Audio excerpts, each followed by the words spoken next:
Volunteers with GlobalMedic have been busy over the past few days putting together family emergency kits to help those affected by Hurricane Beryl in the Caribbean. Yeah, it's been a really busy last few hours. Like I said, we are addressing all of the needs, making sure we are addressing everything that needs to be addressed, talking to our different partners on the ground, coordinating with the government, and just making sure we can get the aid there as quickly as possible.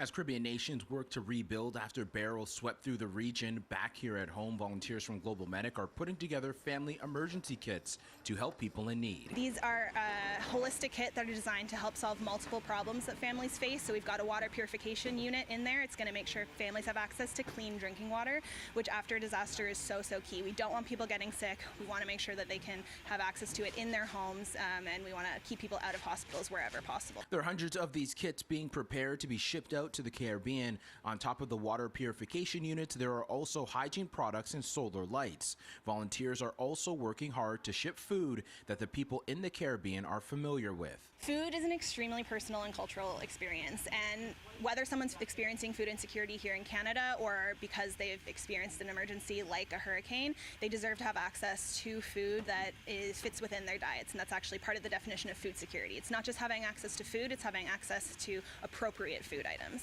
If people aren't familiar with how to cook things, or they're not, it's not something they're eating on a regular basis, they're probably less likely to want to eat it, and kids especially. We just want to make sure people are getting food in their bellies, and the best way to do that is to provide food that's culturally appropriate and relevant to the places that we're working. Cross tells City News that they are currently working with Air Canada to start getting some of the family emergency kits delivered starting Friday. If you want to assist GlobalMedic, you can find more information on their website. In Etobicoke, I'm Rowe for City News.